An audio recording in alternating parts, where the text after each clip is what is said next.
Obrigada, Pedro. Não fico te devendo o dueto, mas acredito que será um ótimo congresso. Chegamos ao momento mais aguardado desta cerimônia. Eu tenho a honra de convidá-los para a primeira palestra magna desta 9ª edição do Congresso.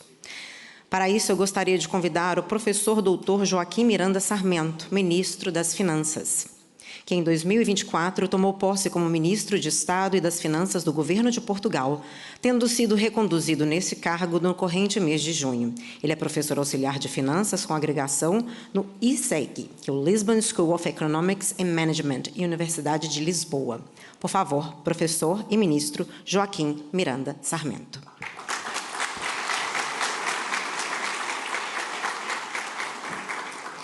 Seu tempo vai estar aqui, mas esse tempo é um pouquinho... Sim.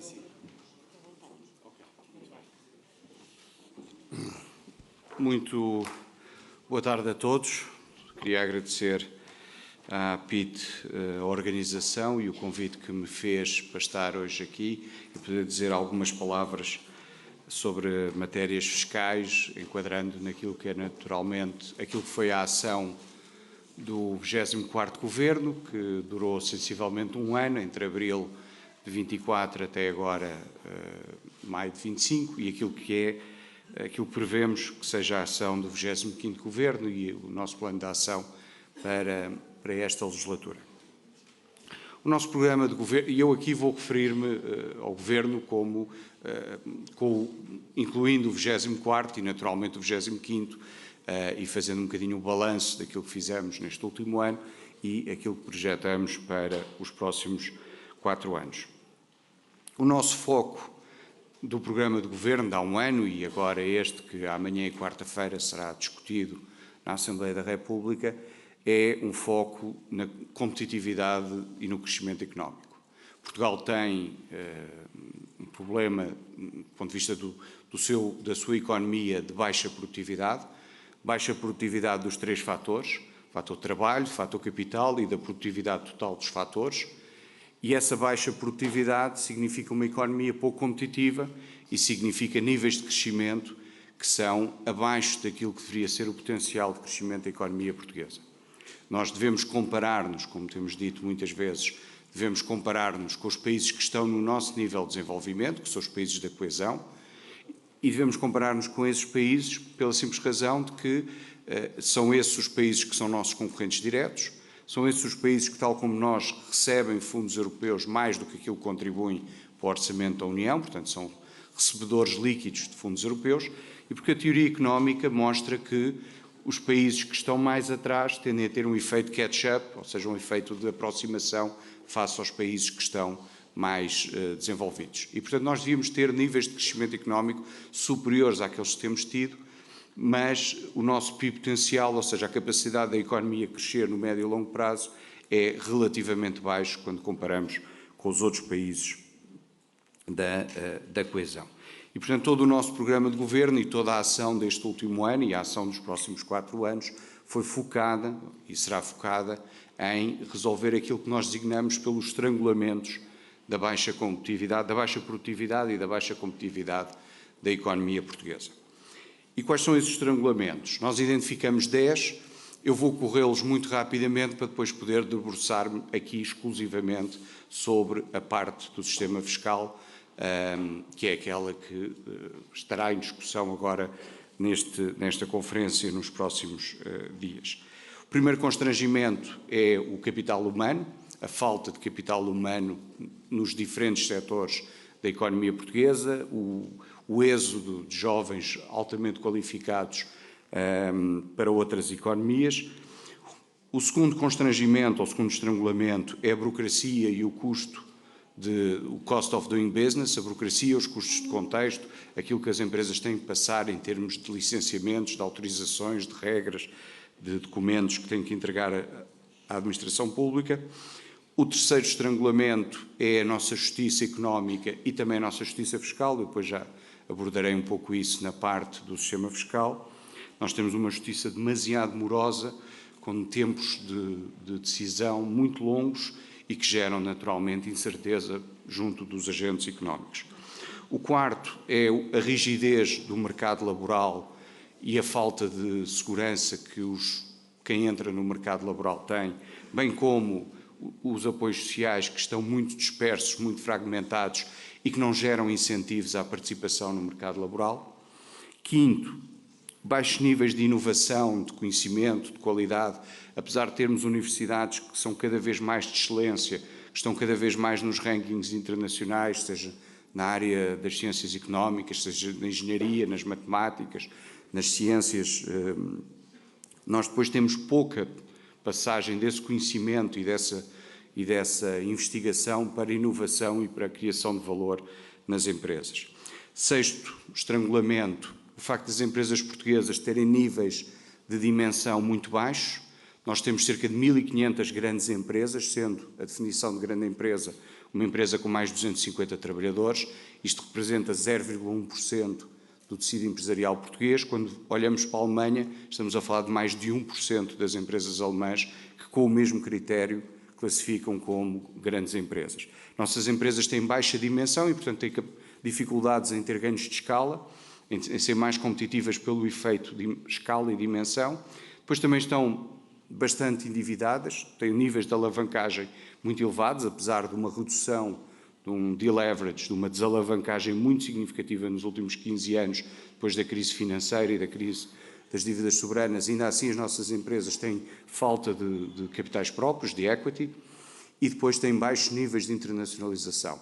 Apesar da transformação estrutural que resultou da última crise de 2008, que fez com que as exportações portuguesas, em percentagem do PIB, passassem de 28% do PIB para quase 50%, ainda assim, nos países da coesão, Portugal é um dos países onde as exportações têm menor peso em percentagem do PIB.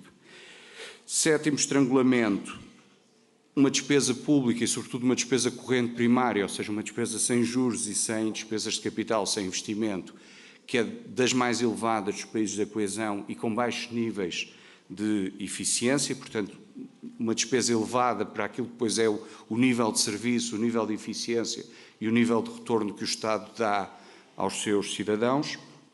Oitavo, baixos níveis de investimento privado e público. Nos últimos 25 anos, quer o investimento privado, quer o investimento público, grosso modo, apenas permitiu a reposição da depreciação do capital. Nono, níveis ainda de dívida pública elevados. A nossa dívida pública, neste momento, ronda os 95% do PIB. Nós temos um saldo orçamental equilibrado, iremos manter esse saldo orçamental equilibrado nos próximos anos. Vamos continuar a ver uma redução da nossa dívida pública em percentagem do PIB. Em princípio, no próximo ano, Portugal já terá uma dívida pública abaixo da média da zona euro, e isso é um feito notável para o país, mas ainda assim temos uma dívida pública elevada e, portanto, estamos mais expostos a turbulências nos mercados internacionais, nomeadamente nos mercados de dívida soberana, do que outros países. E o décimo estrangulamento tem a ver com o sistema fiscal. Nós temos um sistema, e sobre este eu gostaria de detalhar um pouco mais, e aquilo que é a visão do Governo. Nós temos um sistema fiscal que é marcado por 5 grandes problemas. O primeiro, que se tem atenuado nos últimos anos, é a instabilidade. O sistema fiscal português, desde a sua criação no figurino atual, no seu momento 1989, embora o IVA em 86 e depois os impostos de património sujeitos a uma reforma em 2003, mas o grande momento fundacional do nosso sistema fiscal atual é 89, quando, de um conjunto, de uma panóplia de impostos, criamos o IRS, o IRC e, na altura, a contribuição autárquica, que depois, na reforma de 2003, passou a IMI. E, de facto, durante muitos anos o nosso sistema foi muito instável. Essa instabilidade, essas mudanças legislativas constantes, e que todos lembramos os orçamentos de Estado sempre com muitas medidas de alteração dos códigos, tem-se atenuado nos últimos anos, mas quando eu estava na faculdade fiz um estudo com uma aluna de mestrado e nós fomos contar quantas vezes os 5 principais impostos do país, portanto o IRS, o IRC, o IVA, a autárquica, IMI e a CISA e IMT, quantas vezes tinham sido alterados desde a sua criação. Portanto, 89, é verdade que o IVA 86, mas nós começámos a contagem em 89 por razões do modelo econométrico, tínhamos de ter todos os impostos a começar no mesmo ano, entre 89 e 2014, o estudo é de 2016. E entre 89 e 2014, portanto em 26 anos, nós contámos para 5 impostos 492 decretos-leis ou leis que alteravam esses 5 códigos. O que dava uma média de um diploma, de lei ou decreto-lei, a cada 15 dias. E estes 492 diplomas que alteraram estes 5 códigos continham 3.100 e qualquer coisa alterações de artigos. Claro que o mesmo artigo podia ser alterado dezenas de vezes e dir-me-ão, o artigo 68 do Código de IRS, que é os escalões e as taxas de IRS, é atualizado todos os anos, portanto deveria ter 24 atualizações. O problema é que o artigo 68 tinha mais de 40 atualizações. E, portanto, nós víamos uma profunda instabilidade que, felizmente, nos últimos anos diminuiu bastante e o nosso objetivo, e já o fizemos no orçamento para 25 e pretendemos fazê-lo nos próximos anos, é limitar cada vez mais aquilo que são as alterações fiscais e introduzir cada vez menos entropia no sistema. A segunda grande crítica do nosso sistema fiscal tem a ver com a sua complexidade. Nós temos alguns aspectos que são quase originalidades portuguesas, estou a pensar nas tributações autónomas. As derramas estaduais não são exatamente uma originalidade, porque alguns países têm surcharges no lucro, embora se discuta se aquilo é ou não progressividade no imposto que é de natureza proporcional, mas temos alguns aspectos, nomeadamente, e as tributações autónomas são a primeira que me vem à cabeça, de aspectos que não são comuns encontrarmos noutros sistemas fiscais. E depois, de facto, temos uma estrutura de empresas muito fragmentada. Nós temos basicamente empresas de muito pequena dimensão e ao qual é difícil aplicar o Código de IRC, e o Código de IRC está, sobretudo, pensado para, talvez, alguns milhares de grandes e médias empresas que o país tem. Portanto, o nosso sistema é complexo e cumpre-nos simplificá-lo dentro daquilo que é possível.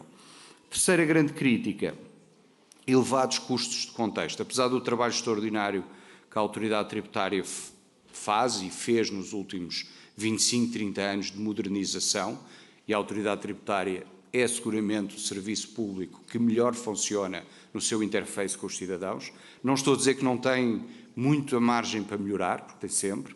E está aqui a senhora Diretora-Geral da Autoridade Tributária, portanto, não estou a dizer que a Autoridade Tributária não tem muito ainda para melhorar, temos sempre nas organizações para melhorar, mas a verdade é que é relativamente simples a relação de um contribuinte nas suas obrigações declarativas com a Autoridade Tributária, muito mais simples do que a relação dos cidadãos e das empresas com outras entidades públicas. E é curioso, estou à vontade porque nenhuma dessas medidas foi implementada, iniciada pelo Governo da AD, mas há várias políticas públicas em diferentes setores que depois são executadas usando a autoridade tributária. Estou a pensar, por exemplo, o apoio às rendas, que é a autoridade tributária depois que executa, que operacionaliza aquilo que é uma medida setorial e não uma medida do Ministério das Finanças. Nós ainda temos elevados custos de contexto. Nós apresentámos em janeiro uma agenda de simplificação fiscal. Boa parte dessas medidas já estão a ser implementadas, algumas serão implementadas já no decorrer do resto deste ano e no próximo ano, mas nós vamos continuar esse trabalho muito significativo de simplificação, de redução dos custos de cumprimento das obrigações declarativas, as obrigações fiscais, de evitar repetição de informação. O quarto grande problema do sistema fiscal tem a ver com o contencioso. Nós temos tempos de contencioso muito elevados, sobretudo quando vamos para os tribunais administrativos e fiscais.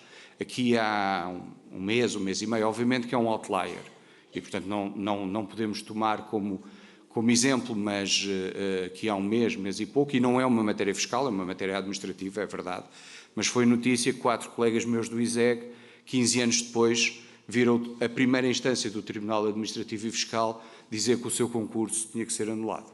A pessoa que fez a queixa, e que não ficou qualificado naquele concurso para professor catedrático, até já se aposentou.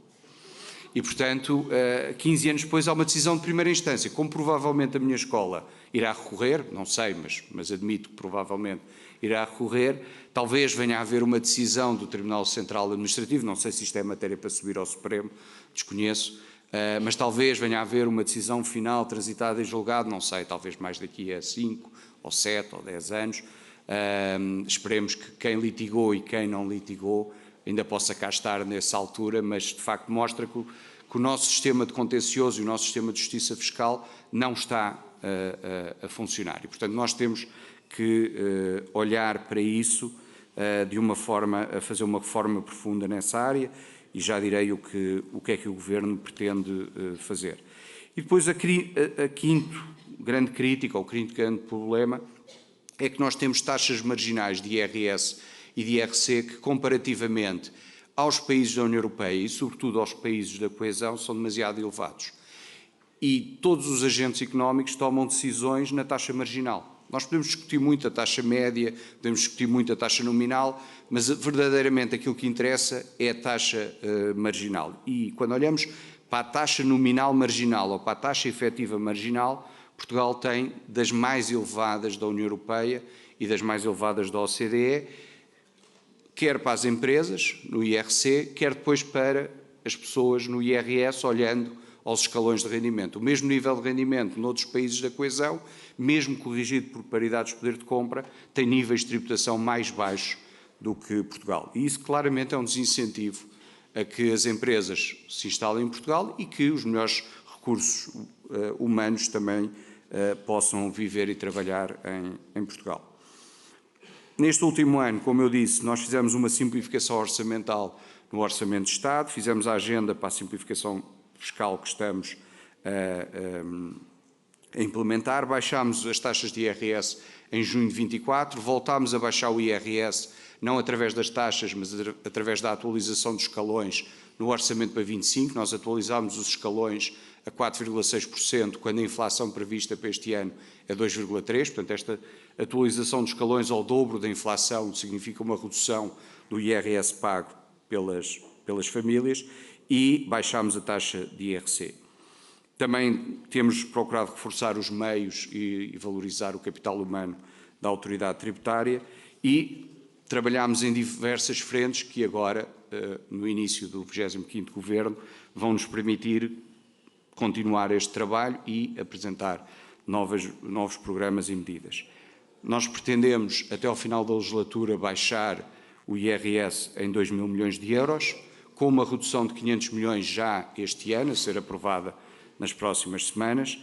Nós pretendemos reduzir a taxa de IRC até 17%, até ao final da legislatura, e baixar para 15% nos primeiros 50 mil euros de lucro tributável das PMEs.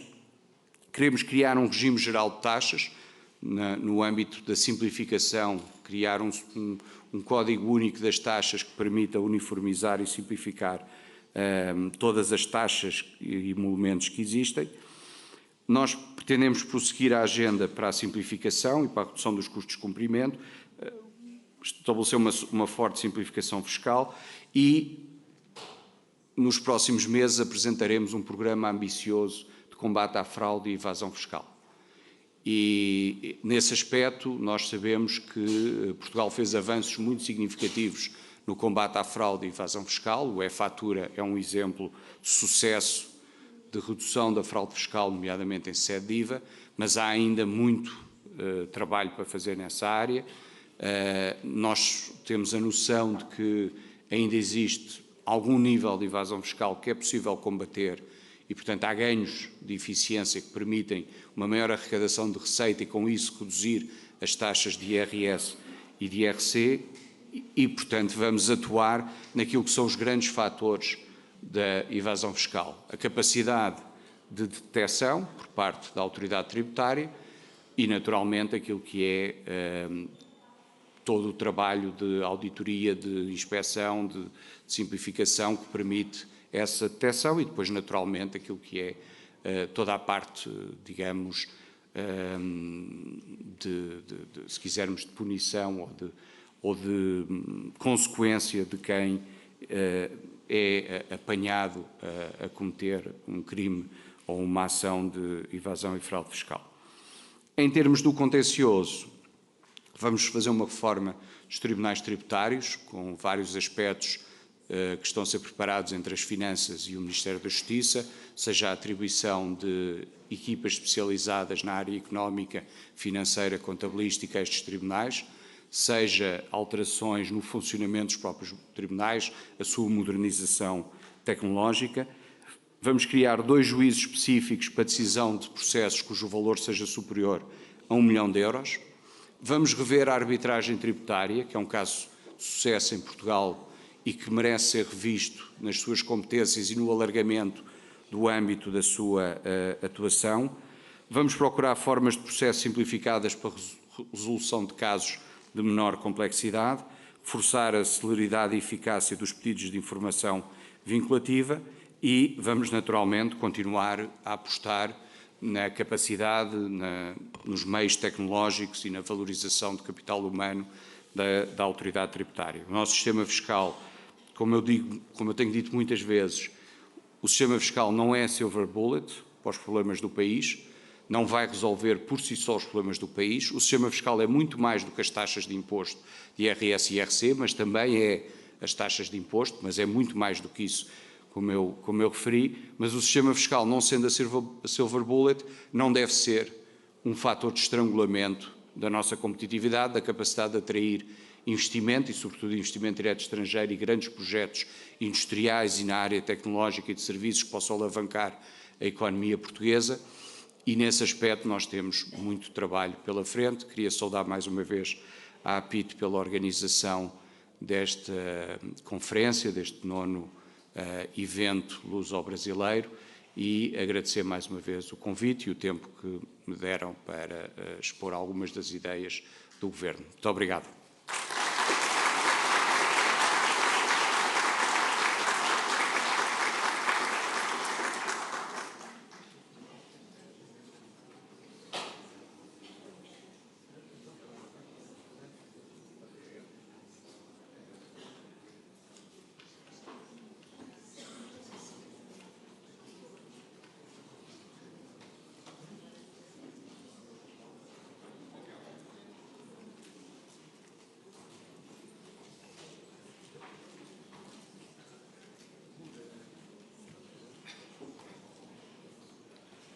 Deixem-me fazer de mestre de cerimónias agora neste momento, só por um bocadinho.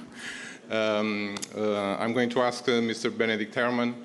He's an investigator at the Joint Research Center at the European Commission. He's going to be, let's hear his lecture. It's going to be in English, okay? He's going to have a presentation. I think his English is very good, even if he's German, but it's going to be a good lecture for all of us.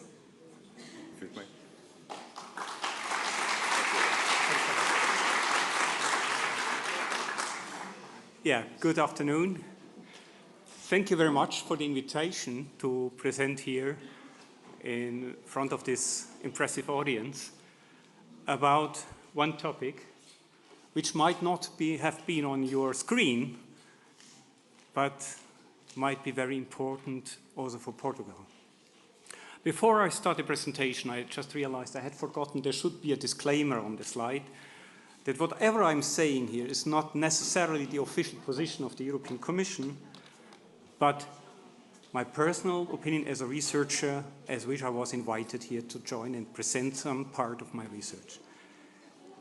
As I don't speak Portuguese, and I have to apologize that I don't speak Portuguese because it's obviously one of the most spoken and important languages, at least I would like to give the first slide in a Portuguese translation to ensure that every one of you is with me now in the course of these following slides. So, to start with, what is every finance minister's basic tax dilemma, particularly in the countries that are represented here? Yes, on the one side, you would like to have a way to get more taxes. More taxes means you can faster reduce the debts, the state debts, and if even more of it, you might be able to finance additional social services, general public services and infrastructure to the benefit of the development. However, increasing taxes per se is a no-go. I think this is kind of meanwhile, except because, as just the minister mentioned, you reduce your competitiveness if you impose it on business. Not only do you decrease your competitiveness as a country to attract business, you would at the same time also decrease the competitiveness of your national business, because they have a higher tax burden relative to others in other countries. At the same time, if you put the tax burden, additional tax burden on the citizens, you risk to fuel anti-government feelings and social polarization. So we would need a way that ideally increases tax revenues while keeping taxes and tax rates constant, maybe even by decreasing taxes and tax rates. In a very abstract level, what does it imply? What we have to achieve that keeping taxes equal, that there will be more revenues. They're very simple. We have to basically increase two input factors. Economic growth has to accelerate, and voluntary tax compliance has to increase. If we are capable to get this done, we don't have to think about increasing tax rates or taxes generally. So, an inspiring example is provided by some of the European countries, which I don't want to call by name, and they are not all in the European Union, but they would do tax sharing with municipalities according to the origin. So what does it imply? Two examples, hypothetical examples. Imagine a central government that would provide to the municipalities a share of 20% of the total of state personal income tax collected within this municipality. And on top of that, they would give another 10% of the total of collected corporate income tax collected within this municipality. So what is generating this tax sharing? It's generating a direct incentive. The higher the income of the local population, the more will be budgeted in the municipalities. The more productive, the more business locally, the more taxes in the municipalities' budgets.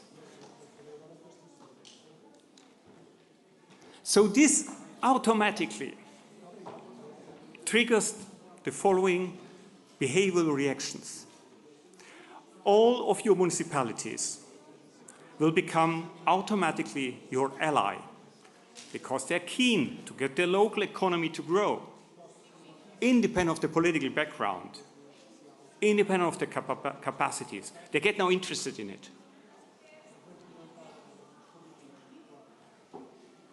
So the more they start working, you don't have to provide key performance indicators as central government or something like that. No, forget about it. It's just natural incentives that they start now working basically hard for you because they start developing the economy at the local level. And if you have all municipalities involved, and they will all start to work hard for it, I will show afterwards as a small example from another country,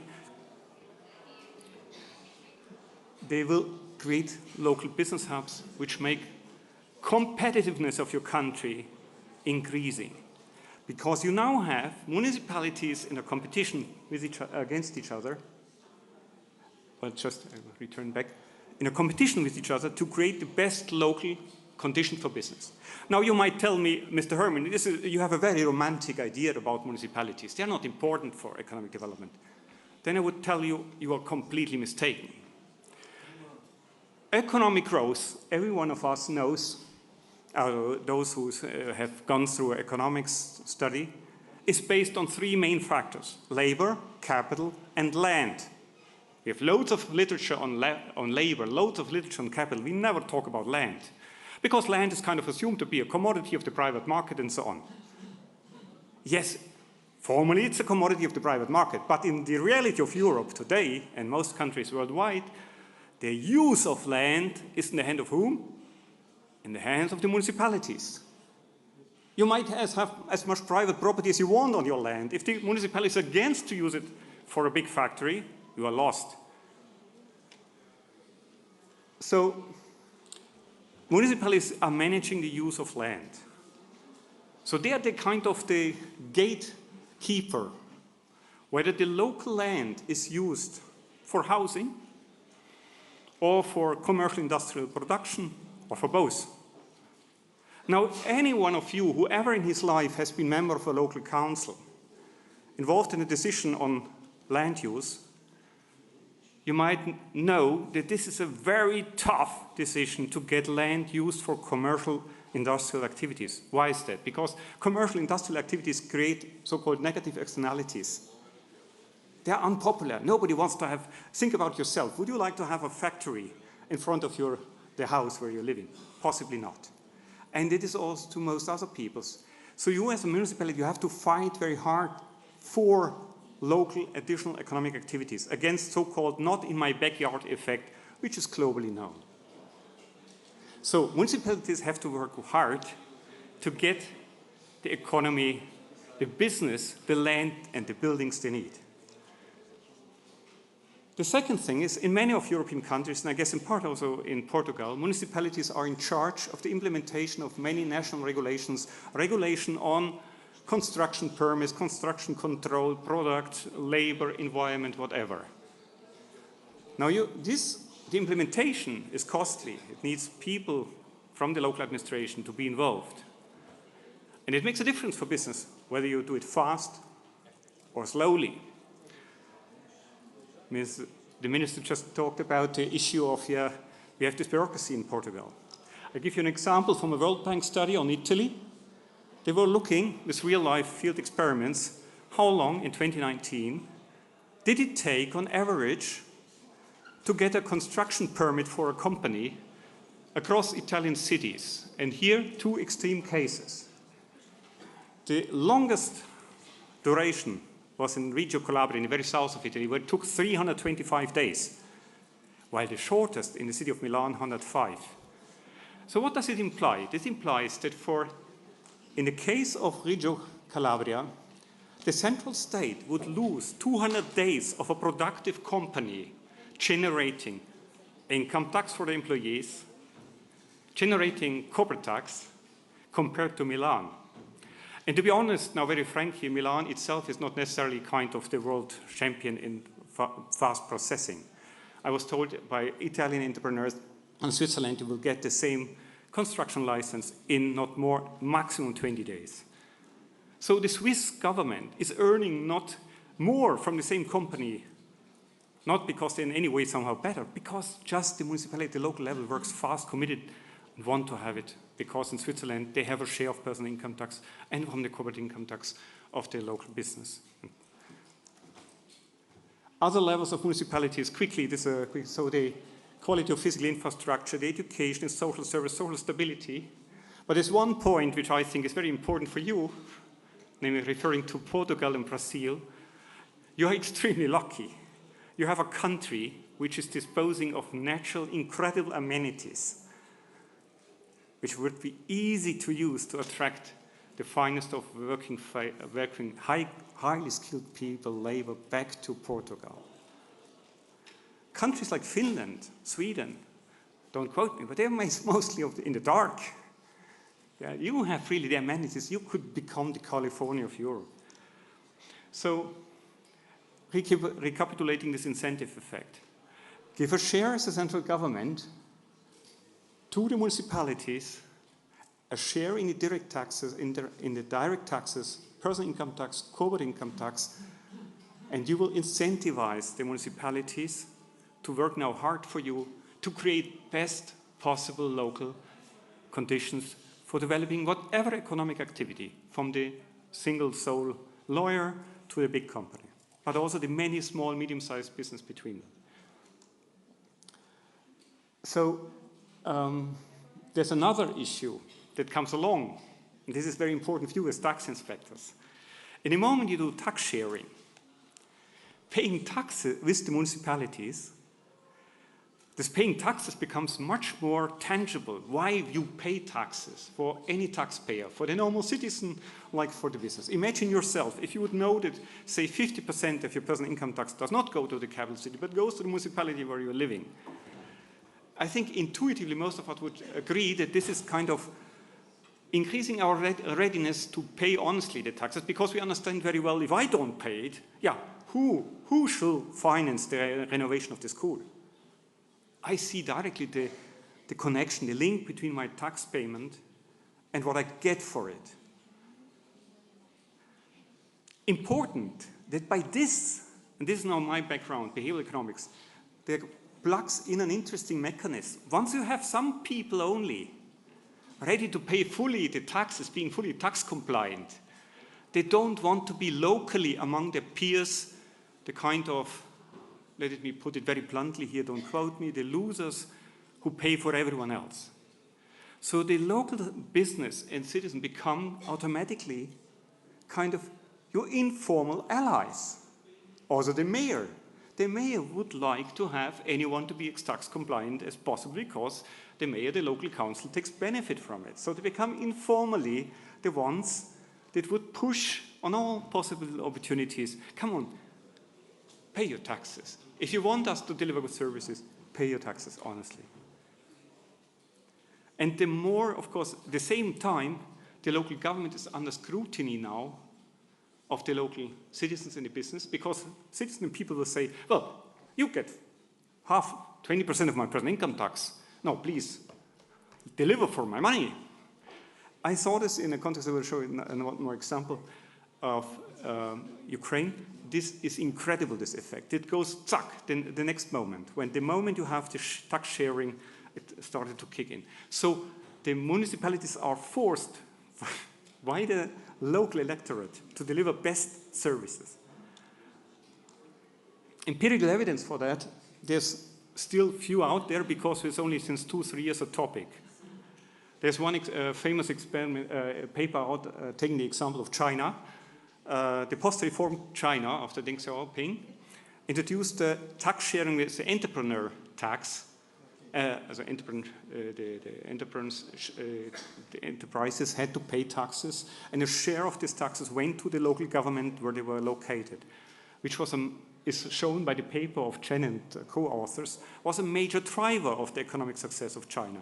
Because bottom-up, all Chinese districts in all provinces would look for opportunities to get business into investing into their district.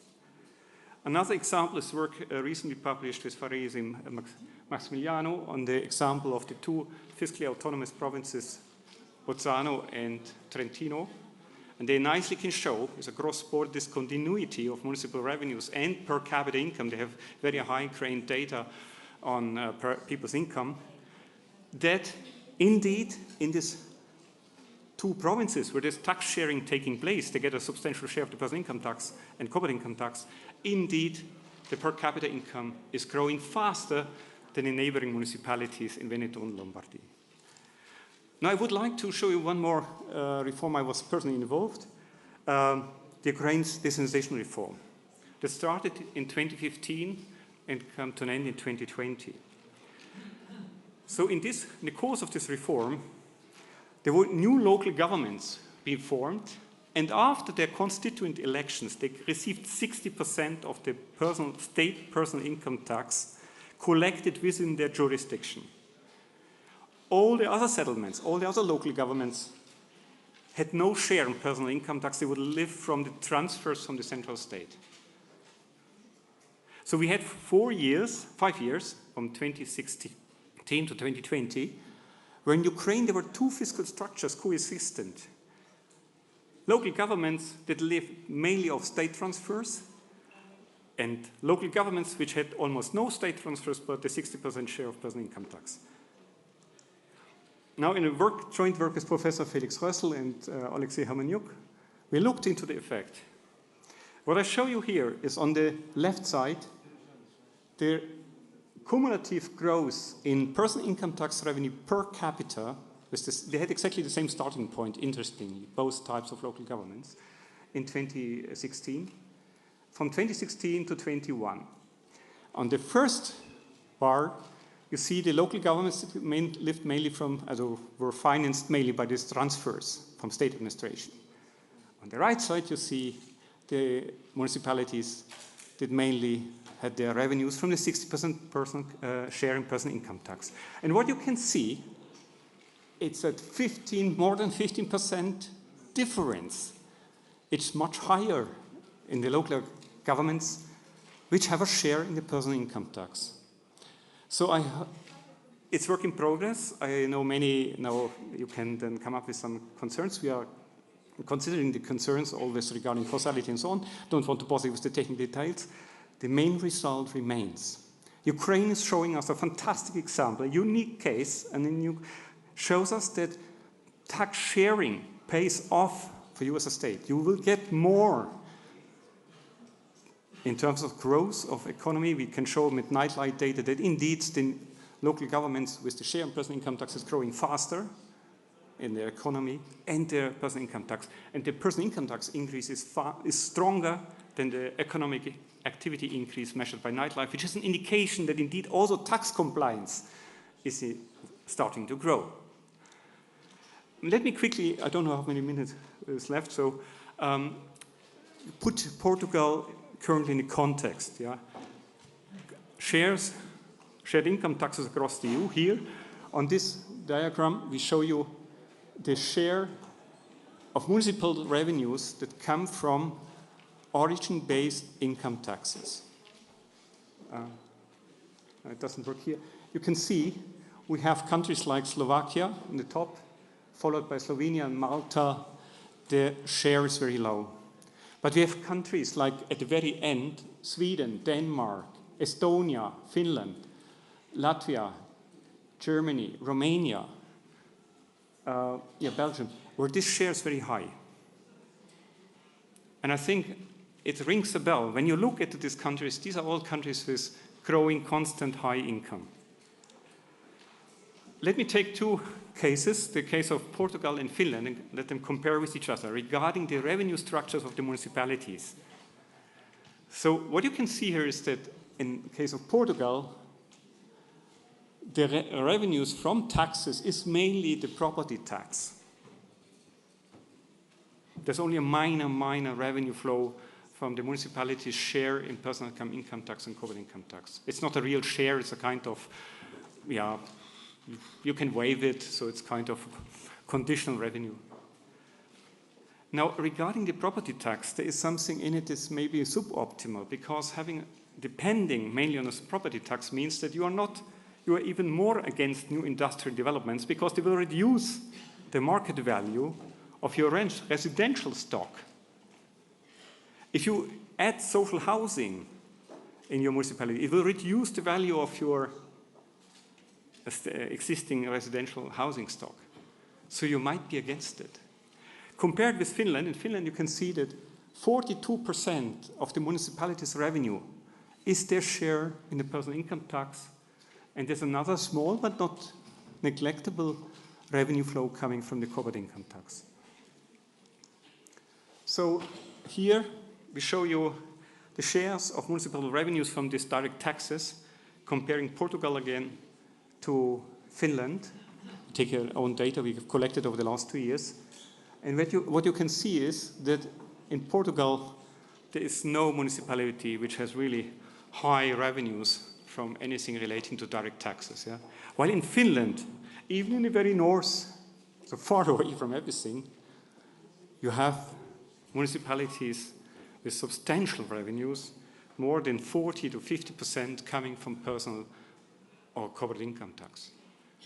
And now, if I may, your final, because here social issues have been mentioned, I think it's very important also to understand this beneficial effect of municipalities now being keen to have personal income tax to grow. Then you, as a municipality, get interested. Everyone is somehow able to become productive. You don't want to afford to keep someone outside. So, in short, in these countries where you have a high share in personal income tax and corporate income tax, you have the municipalities with you on social policies that give everyone a chance. And this you see in this figure we take here, NUTS 3 level, the distribution of GDP per capita in the relative terms. And what you can see is that in Portugal, you can see here in Portugal in the top, very dark blue not 3 regions. That means regions which are far below the average. You don't have anything like that in Finland. This is indicative, okay? It's not a causal proof, but this goes exactly in the direction to the assumption that this is now activating municipalities to get everyone involved. So, last slide. For your consideration, sharing state income tax with municipalities might be a very promising approach for Portugal and Brazil to stimulate growth across the country. It will be socially inclusive economic growth, which increases revenues to state budget while reducing the number of people in economic hardship. And most likely, you will increase, to your surprise, voluntary tax compliance. So who are the main beneficiaries of tax sharing? First of all, citizens and businesses, because they get better local services and infrastructure for the tax money. Secondly, municipalities, because they can now fully develop their potential. They don't need any instruction. You know, once you get the incentive, they will very quickly realize themselves where to put their eggs to make the local economy to grow the best. Then, of course, you, the tax inspectors, will be beneficiaries because you will have a much easier job, a much friendlier job. You will be more friend of everyone. And the main beneficiary, of course, is most likely the central government, in particular, the Minister of Finance. Thank you very much for your attention.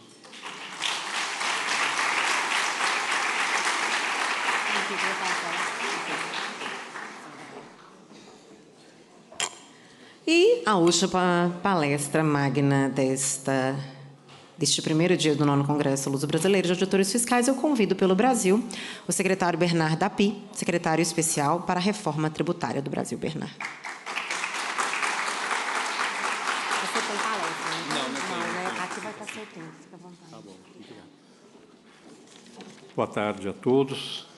Queria agradecer o convite de participar desse nono Congresso Luso-Brasileiro de Auditores Fiscais, cumprimentar o ministro e professor Joaquim Miranda Sarmento, cumprimentar o professor Benedict Hermann e dizer, eu sou, na verdade, do setor privado com muitas passagens pelo setor público.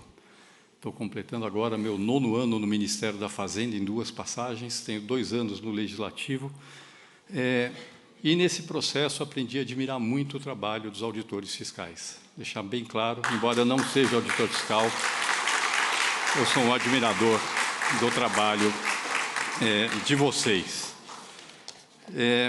Eu queria falar alguns pontos aqui, vou falar mais da reforma tributária no Brasil, mas começar falando um pouco de quando a gente vai definir o que é um bom desenho de um sistema tributário.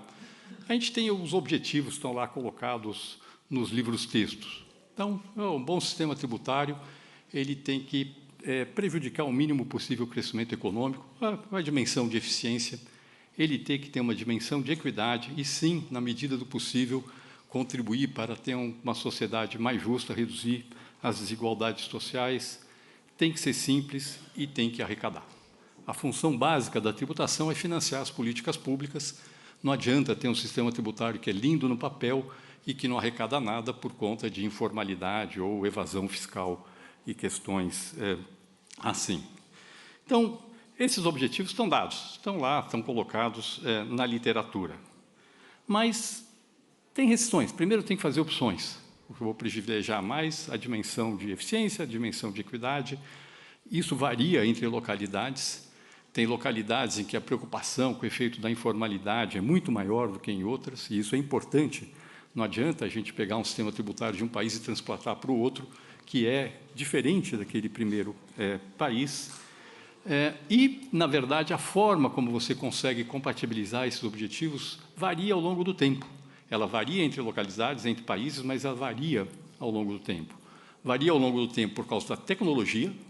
Então, por exemplo, hoje, se você quiser, por exemplo, ter uma tributação sobre o consumo que seja mais progressiva, você tem o mecanismo de devolver um imposto para as famílias de baixa renda. No Brasil, agora, a gente chama isso de cashback. Pegou o nome, virou um... Agora, a gente fala em cashback tributário no Brasil, as pessoas já sabem do que se trata. Alguns anos atrás não era possível, por razões técnicas. Hoje nós temos no Brasil um sistema de documentos fiscais eletrônicos muito avançado, que permite, por exemplo, fazer o desenho que está sendo proposto para a reforma tributária do consumo no Brasil, e essas questões mudam ao longo do tempo. Então, nós que desenhamos políticas públicas, desenhamos política tributária, temos que ter a cabeça aberta para entender que os condicionantes do que pode ser feito, eles mudam ao longo do tempo. Isso é importante a gente ter essa abertura quando a gente está desenhando o sistema tributário. Mas, obviamente, além das questões técnicas, temos que saber respeitar a política. E sim, numa democracia, para promover mudanças no sistema tributário, você tem que aprovar as mudanças no legislativo e, obviamente, isso exige negociações e nós temos que aceitar. Isso faz parte do processo de desenho de um sistema tributário. Pode ser até que o resultado final, do ponto de vista técnico, seja pior, mas, do ponto de vista de legitimidade, certamente vai ser muito mais sólido do que um sistema imposto de cima para baixo, sem nenhuma discussão política. Então, é importante, tudo isso condiciona o que nós podemos fazer do ponto de vista de mudanças no sistema tributário. Normalmente, fazer ajustes marginais no sistema tributário é mais prudente do que fazer grandes mudanças no sistema tributário. Normalmente. No caso da reforma da tributação dos tributos indiretos, tributos sobre a produção e consumo de bens e serviços no Brasil, isso não é verdade. Não é verdade no caso do sistema tributário brasileiro.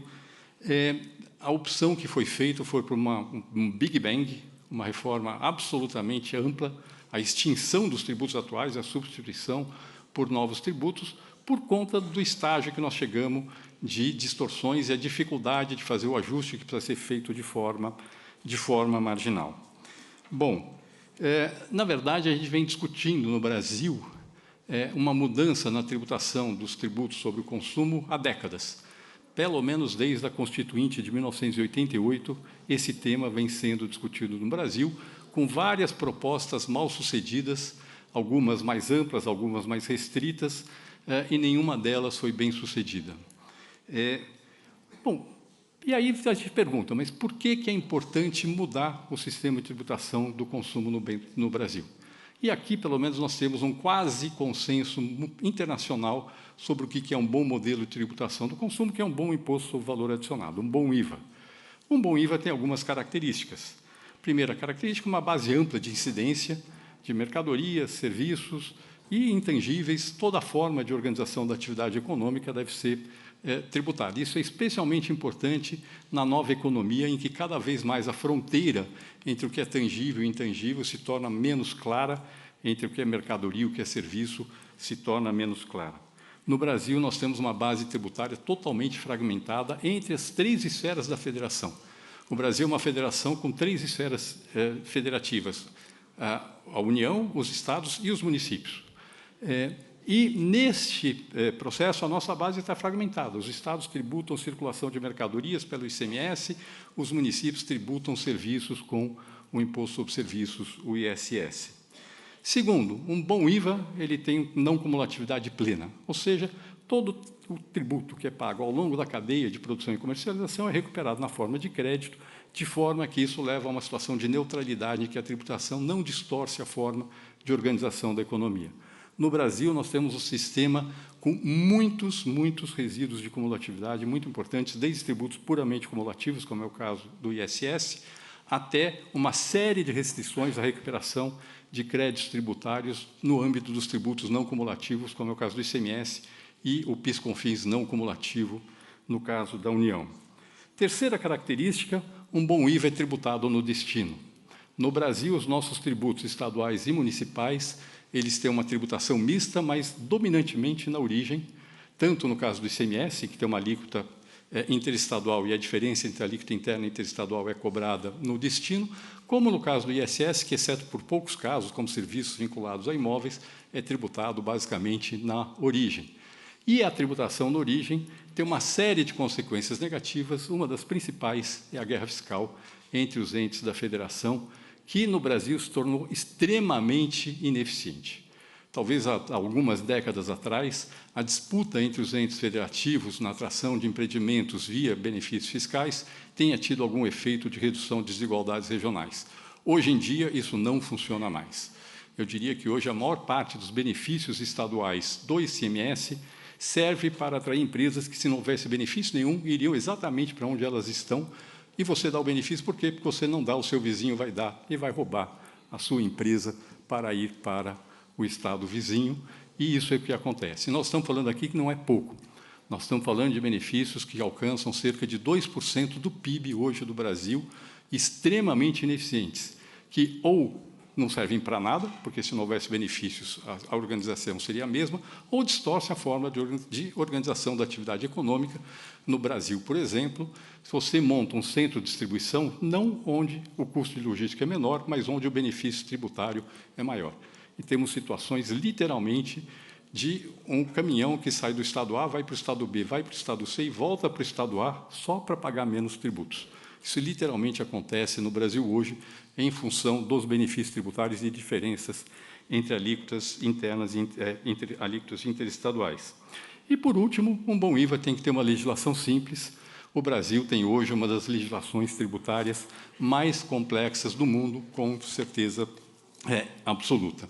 As consequências desse nosso modelo são um sistema extremamente complexo, com o custo de compliance, o custo de conformidade tributária extremamente elevado. Temos um sistema, por conta das incidências cumulativas, em que nós estamos tributando investimentos e tirando a competitividade da produção nacional, ao contrário do que acontece num bom IVA, e temos uma série muito grande de distorções alocativas. A economia brasileira está muito mal organizada por conta das distorções na tributação de bens e serviços, desde a localização de centros de distribuições até, por exemplo, ser muito mais barato construir um prédio de concreto armado do que um prédio feito com estruturas pré-fabricadas em função de distorções do sistema tributário. Esses efeitos têm um impacto muito grande sobre o potencial de crescimento do país, um impacto bastante relevante. O segundo efeito, que é o efeito da cumulatividade, é aquele que nós conseguimos estimar melhor com modelos econométricos. Nós estamos falando aqui de uma perda de 4 a 6 pontos percentuais do PIB potencial do país, mas os demais efeitos são certamente tão ou mais importantes. Então, a correção dessas distorções aumenta o PIB potencial do Brasil em, no mínimo, 10 pontos percentuais. É daí para cima. Lógico que não vem do dia para a noite, isso demora certamente mais de 10 anos, 10 a 15 anos, para que o grosso dos efeitos apareça, mas esse efeito aparece ao longo do tempo. Bom, como eu disse, o Brasil vem discutindo essa mudança do sistema tributário há décadas, desde 1988. E agora conseguiu. O Brasil aprovou uma ampla reforma da tributação, da produção e comercialização e consumo de bens e serviços. Já foi, como já foi dito aqui pelo Flávio, já foi aprovada uma emenda constitucional, um dos projetos de lei complementar se regulamenta, falta o segundo projeto que regulamenta. E por que isso foi possível? Eu acho que esse é um ponto importante da gente entender.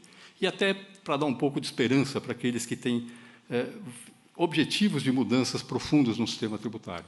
Há 10 anos atrás, se alguém dissesse que iria fazer uma reforma tributária como foi feita no Brasil agora, nesses últimos 2 anos, a resposta seria de que isso é impossível. Acho que 99% dos especialistas diria que era impossível fazer uma mudança como a que foi feita no sistema tributário brasileiro. E por que foi possível fazer? E esse é o ponto que eu acho importante. Foi possível fazer por vários fatores. O primeiro fator fundamental, sem dúvida nenhuma, é que... bom, vamos lá. Por que não foi possível fazer no passado? Não foi possível fazer no passado por causa de resistências no âmbito do setor produtivo e no âmbito da federação. No âmbito do setor produtivo, por quê? Porque uma reforma tributária como essa muda preços relativos. E, obviamente, você gera resistência. Quem se beneficia, geralmente, faz pouco barulho. Quem se sente prejudicado faz muito barulho, e isso tende a dificultar. Segundo, porque essa reforma termina com uma quantidade muito grande de benefícios fiscais, como eu falei, apenas no âmbito do ICMS, 2% do PIB que vão deixar de existir, mas estamos falando de algo maior, muito provavelmente próximo de 3 pontos percentuais do PIB, de eliminação de benefícios tributários, e, obviamente, sempre que tem um benefício, alguém se beneficia desse gasto tributário. Terceiro ponto, no setor privado sempre existe a desconfiança de que a reforma tributária vai ser usada para aumentar a carga tributária. E aí gera uma resistência muito grande dentro do setor privado. O segundo nível de resistência vem do lado federativo. E o que é essa resistência? Ela é de duas ordens. Primeiro, a hora que eu migro de um sistema com uma base fragmentada, tributada dominantemente na origem, para um sistema com uma base ampla, tributada no destino, tem um impacto que pode ser relevante na distribuição da arrecadação entre os estados e entre os municípios. E isso gera uma resistência muito grande à reforma tributária e foi um dos fatores que certamente impediu o avanço dessa agenda no passado. Segundo, a reforma tributária traz, sim, uma perda de autonomia dos entes, sobretudo na possibilidade de concessão de benefícios fiscais, que deixa de ser uma possibilidade no âmbito da reforma tributária do consumo no Brasil. Aí a pergunta é, mas por que funcionou dessa vez? Por que agora deu certo e conseguiu se transpor essas dificuldades que impediram a aprovação da reforma tributária no passado? Aí eu diria que é uma série de fatores. Primeiro fator, eu acho que é uma percepção de esgotamento do sistema tributário atual, tanto do ponto de vista das empresas, mesmo as empresas que têm benefícios fiscais, não digo todas as empresas, mas a maioria das empresas, e uma parcela muito importante das empresas com poder político no Brasil, entenderam que os benefícios que ela tem hoje, com um benefício tributário que ela tem, não valem a pena do que elas perdem em termos de potencial de crescimento por conta das distorções do sistema tributário. Então, acho que esse é um dos fatores, sem dúvida nenhuma, que explica o sucesso da reforma tributária, porque, obviamente, a partir do momento que o setor produtivo toma uma posição a favor da reforma tributária, isso acaba influenciando o sistema político, que é uma caixa de ressonância da sociedade sobre esses pontos. Então, eu acho que isto vale para as empresas e vale também para os entes da federação. Eu diria que a grande maioria dos estados do Brasil, nos últimos anos, acabou entendendo de que o que eles estavam perdendo em termos de crescimento, em termos de arrecadação, com os benefícios fiscais que estavam sendo concedidos, todos os estados do Brasil concedem benefícios da guerra fiscal, não valia o que eles tinham de poder com os benefícios fiscais, não valia o que eles tinham de perdas em função das distorções geradas pelo sistema tributário. É um race to the bottom, é uma corrida para o fundo do poço, e isso foi entendido pela grande maioria dos estados brasileiros. Desse ponto de vista, a posição dos secretários de Fazenda dos estados em quase que unanimemente, de forma unânime, apoiar a reforma tributária, foi muito importante para o sucesso da reforma tributária no Brasil. Então, esse é um dos motivos pelo qual deu certo. Tem outros motivos. Segundo motivo é que a proposta de reforma tributária no Brasil foi construída para mitigar as resistências que impediram a aprovação da reforma em momentos anteriores. Eu acho que esse é um ponto importante. O caso do Brasil é um caso paradigmático, eu diria, muito diferente da experiência de outros países. A proposta de reforma tributária construída no Brasil agora, ela não foi construída a partir do governo, ela foi construída a partir da sociedade civil, sobretudo a partir do trabalho de um think tank, que é o Centro de Cidadania Fiscal, no qual eu participava até ir para o governo, e esse trabalho do think tank, junto no desenvolvimento da proposta, não de forma isolada, mas em conjunto com a sociedade e com a participação muito importante de um número muito grande de auditores fiscais, queria deixar bem claro, essa proposta foi feita numa entidade da sociedade civil com a participação de uma quantidade muito grande de auditores fiscais e de agentes do setor privado, advogados tributaristas, advogados de direito administrativo, de direito constitucional, que ajudaram a fazer o desenho da reforma tributária do Brasil. Então, este modelo permitiu, por um lado, permitiu a construção de um projeto que foi, ao longo do tempo, sendo aceito pela sociedade. Há 10 anos atrás, 10 não, porque não tinha ainda a proposta, 9 anos atrás, quando já existia o desenho inicial da proposta, a reação inicial, tanto do setor empresarial como de uma parte importante do setor público, era de desconfiança. Fala, não, isso aqui é difícil de funcionar, não vai dar certo, e aos poucos, com diálogo e um trabalho grande de diálogo com a sociedade, foi se construindo um clima favorável à aprovação da reforma tributária. Este clima, esta construção, amadureceu com o início da discussão da reforma tributária em 2019 no Congresso Nacional. O governo de então não apoiava a reforma tributária, mas o Congresso Nacional encampou a proposta, na forma da proposta de emenda constitucional, e durante 4 anos houve uma discussão no Congresso Nacional, sem aprovação, mas houve a discussão sobre o projeto da reforma tributária, e essa discussão permitiu um amadurecimento político sobre o tema e permitiu identificar quais eram as mudanças necessárias para tornar politicamente viável a proposta de reforma tributária. Além disso, o modelo foi construído de forma a mitigar as resistências. Que resistências? Primeiro, a resistência do impacto da transição sobre as finanças dos estados e municípios. E, para isso, a reforma tributária incorporou um processo de transição extremamente longo, de 50 anos, entre a distribuição atual da receita entre os estados e municípios e a distribuição que resulta da reforma tributária.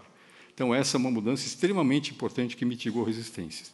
Segundo, uma transição dos tributos atuais para os novos tributos. No caso dos tributos federais, a transição se dá em 2027, de uma vez, mas, no caso dos tributos estaduais e municipais, essa transição inicia-se em 2029 e completa em 2033. E, com isso, você consegue fazer uma migração do sistema tributário atual para o novo sistema tributário. Terceiro ponto, com a perda da possibilidade de concessão de benefícios fiscais pelos estados, foi criado um Fundo Nacional de Desenvolvimento Regional, que, no final da transição, que também é crescente ao longo do tempo, mas, quando chegar no final da transição, vai corresponder a cerca de 0,4% do PIB financiados pela União, mas, no fundo, o que nós estamos fazendo? Substituindo mais de 2% do PIB de benefícios fiscais por 0,4% do PIB de recursos orçamentários que serão utilizados para financiar o desenvolvimento regional do país, obviamente beneficiando as unidades federativas mais pobres. E, finalmente, a reforma tributária foi desenhada para manter a carga tributária como uma porcentagem do PIB. É um dos poucos casos de reforma tributária em que foi aprovada a reforma sem saber qual vai ser a alíquota. Qual vai ser a alíquota? A alíquota vai ser aquela que mantém a carga tributária como proporção do PIB, com todo um sistema técnico para cálculo dessa alíquota, que será fixada pelo Senado Federal ao longo da transição, de forma a manter a carga tributária como proporção do PIB. Então, esse é o desenho geral. Aí eu queria aproveitar para falar para as pessoas aqui que estão discutindo outras reformas, a reforma da renda, que certamente é um grande desafio, no caso do Brasil, da tributação da renda. Temos enormes distorções que precisam ser corrigidas, algumas foram endereçadas por propostas do governo, mas dizer que, olha, olhando a trajetória da discussão da reforma do consumo, se nós temos boas ideias, se soubermos trabalhar e construir politicamente e tecnicamente as propostas, a chance de viabilidade é bastante grande, mas não dá para tratar isso como uma questão ideológica, tem que ser tratada como uma questão de prioridade nacional, uma agenda de Estado e não uma agenda de governo. Eu acho que é assim que foi tratada a reforma tributária no Brasil. Outra característica muito interessante dessa nossa... Bom, então, quais são as características do modelo brasileiro? Aqui eu vou ter que ser muito rápido, porque eu estou no meu limite, ministro, mas, primeiro, o que está se propondo é a substituição de 5 tributos atuais, 3 federais, 1 estadual, 1 municipal, por um modelo de IVA dual, em que vai ter um IVA federal, a contribuição sobre bens e serviços, um IVA dos entes subnacionais, que vai ser gerido conjuntamente pelos estados e municípios, que é o imposto sobre bens e serviços, e um imposto seletivo de natureza extrafiscal para tributar produtos nocivos à saúde e ao meio ambiente, que será federal. Basicamente, esse é o desenho geral, essa ideia, com uma característica muito importante. A legislação do IBS e da CBS será basicamente a mesma, exceto por minúsculas diferenças. Então, na prática, é como se houvesse um único IVA que será cobrado no Brasil, mas com 2 cobranças, uma federal, uma dos estados e municípios. Esse IVA vai ter as características de um bom IVA, base ampla de incidência, todos bens, serviços, materiais e imateriais, intangíveis, não cumulatividade plena, inclusive como opção no Brasil, de não dizer que o que dá crédito é aquilo que é essencial para a atividade da empresa, mas dizer que o que não dá crédito são os bens de uso e consumo pessoal. é um tributo sobre o consumo. Eu não posso usar o crédito na empresa para desonerar o consumo, mas, fora isso, tudo dá direito a crédito dentro desse modelo que está sendo implantado, e a adoção do princípio do destino. Ou seja, nas transações entre estados e municípios, a parcela estadual pertencerá ao estado de destino, a parcela municipal ao município de destino. Segunda característica, como é possível construir um IVA estadual e municipal com gestão compartilhada? Através da criação de um comitê gestor do Imposto sobre Bens e Serviços, que é a entidade através da qual os estados e municípios, atuando conjuntamente, irão fazer a gestão deste novo tributo. Esse comitê gestor é responsável pela arrecadação e compensação dos tributos, e aqui tem um ponto muito importante: a parcela que corresponde a créditos acumulados pelas empresas não é distribuída para os estados e municípios, ela fica retida no comitê gestor para ser ressarcida às empresas. Por exemplo, um exportador que acumula um saldo credor do imposto, esse saldo credor fica retido no comitê gestor para ser devolvido a essas empresas, distribuindo-se aos estados e municípios apenas a parcela que incide nas operações que não geram direito a crédito, basicamente vendas a consumidor final. Segundo, o comitê gestor é responsável pela interpretação da legislação. Uma interpretação uniforme da legislação, afinal, é um tributo de gestão conjunta de estados e municípios, não pode ter 27 interpretações estaduais, 5.570 interpretações municipais da mesma legislação. Terceira função, vamos dizer assim, de competência exclusiva do comitê gestor, gerir o contencioso administrativo do IBS. Ainda que vá ter câmaras estaduais, todo esse contencioso administrativo está vinculado ao comitê gestor do IBS, e a Câmara Superior está diretamente, uma única, localizada no comitê gestor. E, além disso, coordenar as atividades de fiscalização e cobrança deste novo tributo. Nesta área, mantém-se a autonomia dos entes da federação, mas de forma coordenada, obviamente com o objetivo de impedir que haja uma série de fiscalizações conjuntas sobre o mesmo fato. Será apenas uma, tem toda uma parte detalhando como isso vai ser feito. Bom, este modelo que está sendo proposto, ele só é possível no Brasil por conta do grande avanço no uso de documentos fiscais eletrônicos no Brasil. Como é que eu consigo arrecadar e distribuir a receita para os estados e municípios? Basicamente, com base nas informações constantes dos documentos fiscais eletrônicos, que irão identificar qual é o destino da operação. A Lei Complementar 214, já aprovada, define claramente o que é destino em cada tipo de operação. Este modelo permite também um sistema de apuração assistida. Basicamente, a obrigação dos contribuintes será realizar suas vendas lastreadas em um documento fiscal eletrônico, identificar suas compras feitas com documento fiscal eletrônico que dão direito a crédito, exceto aquilo que é bem de uso e consumo pessoal, e, automaticamente, eu já tenho todas as informações necessárias para fazer a apuração. Então, o modelo prevê um sistema de apuração assistida. No final do mês, se o contribuinte vai lá, ele já tem um levantamento da apuração dele do mês. Se ele quiser fazer alguma alteração, ele pode fazer, senão ele pode aceitar automaticamente as informações que contam desta apuração assistida. Bom, uma outra característica, isso é uma novidade no Brasil, é que nós temos um problema muito sério no Brasil de fraude através de notas fiscais frias. Além do problema genérico de nota fiscal fria dá direito a crédito de um imposto que não foi pago. É basicamente isso, além de problemas, obviamente, de inadimplência e de sonegação. Por conta disso, a reforma tributária do Brasil prevê um modelo com duas características importantes e interligadas. Uma delas é a cobrança do tributo na liquidação financeira das operações por um sistema de split payment que é viável no Brasil por conta do grau de desenvolvimento do sistema de pagamentos eletrônicos do país. O segundo é que, utilizado o split payment, os créditos tributários passam a depender do prévio recolhimento do tributo. Ou seja, uma empresa só tem crédito tributário se o tributo da etapa anterior tiver sido recolhido. Mas como ela garante que o tributo da etapa anterior foi recolhido? Fazendo o pagamento para o seu fornecedor, porque automaticamente o imposto é debitado por um sistema não cumulativo. Automaticamente, no momento que eu faço o débito do imposto na liquidação financeira, já se checa se aquela operação já foi total ou parcialmente, o débito foi total ou parcialmente extinto, e o recurso excedente é devolvido ou imediatamente, nem é retido, ou é devolvido imediatamente para o contribuinte. Ou seja, é uma preocupação muito grande de fazer um sistema de split payment, mas com o menor impacto possível sobre a liquidez das empresas.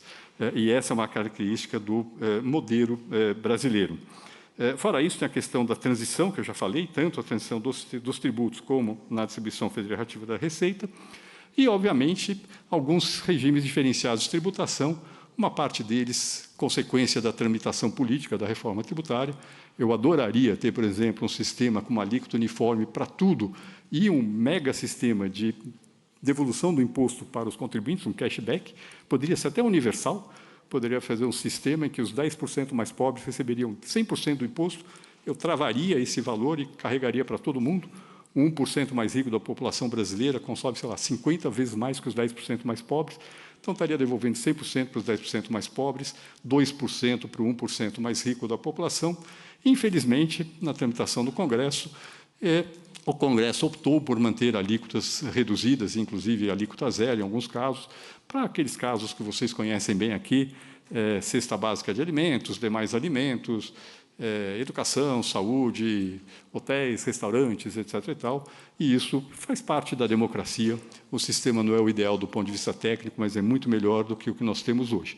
E alguns regimes de natureza técnica, combustíveis que serão tributados de forma monofásica, na importação ou na saída da refinaria, serviços financeiros com um sistema bem interessante, em que se tributa a margem na instituição financeira e uma boa parte dos serviços financeiros, como operações de crédito, por exemplo, você dá um crédito presumido para o tomador do serviço financeiro com base nas informações das instituições financeiras, um sistema bastante interessante que vai eliminar muito da cumulatividade da tributação do IVA nos serviços financeiros, e um sistema de operações com bens imóveis também, um sistema bem interessante que, na prática, permite você tributar apenas a margem de valor adicionado e não o valor total do imóvel nessas operações. Eu acho que é esse o desenho geral. Pessoal, não tenho como entrar em detalhes aqui, eu demorei algumas horas para explicar todas as características do novo modelo, mas o que eu queria dizer é que eu acho que esse é um ponto importante. Eu acho que é um processo que mostra que, quando você desenvolve uma proposta, constrói politicamente, explica para a sociedade quais são as distorções que existem hoje, por que é importante corrigir essas distorções, quando você mostra que um sistema isonômico é muito melhor do que um sistema cheio de distorções que comprometem completamente a isonomia, você acaba tendo um resultado positivo para a sociedade. É uma reforma que tem como objetivo, sobretudo, aumentar o potencial de crescimento do país. É bem interessante até que é uma reforma que foi bancada por um governo de esquerda, com o apoio do Legislativo, e que é focada em crescimento econômico, mas ela tem consequências positivas do ponto de vista distributivo, sobretudo pelo cashback, e tem consequências muito relevantes do ponto de vista da distribuição federativa da Receita, favorecendo os estados menos desenvolvidos e, sobretudo, eliminando enormes distorções na distribuição da Receita entre municípios. Para terem uma ideia, hoje, no Brasil, se a gente pega a receita per capita do tributo municipal ISS e da cota parte, 25% do ICMS, que é estadual, que vai para os municípios, eu somo os dois e faço a receita per capita. O município tem a maior receita per capita e o menor, a diferença é de 200 vezes hoje, 200 vezes. Com a reforma tributária vai cair para 15 vezes, ainda é alto, mas essa é a diferença econômica do país, mas vai cair enormemente essa diferença, portanto, reduz um pouco a desigualdade na distribuição distributiva, sobretudo via cashback, e reduz as desigualdades na distribuição da receita. Bom, a parte legislativa está quase concluída, falta pouco ainda, um projeto que foi aprovado na Câmara, está no Senado Federal agora. Estamos numa fase muito desafiadora de detalhamento normativo, de edição do regulamento, um trabalho que está sendo construído conjuntamente pela Receita Federal e pelos estados e municípios, que, por enquanto, estão com um pré-comitê gestor, ainda não está instituído o comitê gestor, mas já estão trabalhando conjuntamente, e uma parte de desenvolvimento dos sistemas, que também está bastante avançada, mais do ponto de vista dos sistemas, dos códigos na parte federal, mas cujas regras de negócio foram definidas conjuntamente pelos estados e municípios e a União nesse desenvolvimento. No caso dos estados e municípios, não está tão desenvolvido por conta da inexistência do comitê gestor, que ainda não está implementado. Eu acho que era isso. queria aproveitar para agradecer muitos dos auditores aqui presentes que contribuíram para esse processo. Esse não é uma construção fácil, é uma construção coletiva que foi possível por uma conjunção extremamente difícil do ponto de vista político, mas foi possível por uma conjunção da vontade da sociedade, do entendimento dos entes da federação, que não adianta um ficar brigando com o outro, querendo levar melhor, porque no final todos saem perdendo, e de uma construção política que envolveu o apoio do Poder Executivo nesse governo e um apoio importante, muito importante, da direção do Poder Legislativo. Obrigado pelo convite, desculpe aí que eu estendi meu tempo.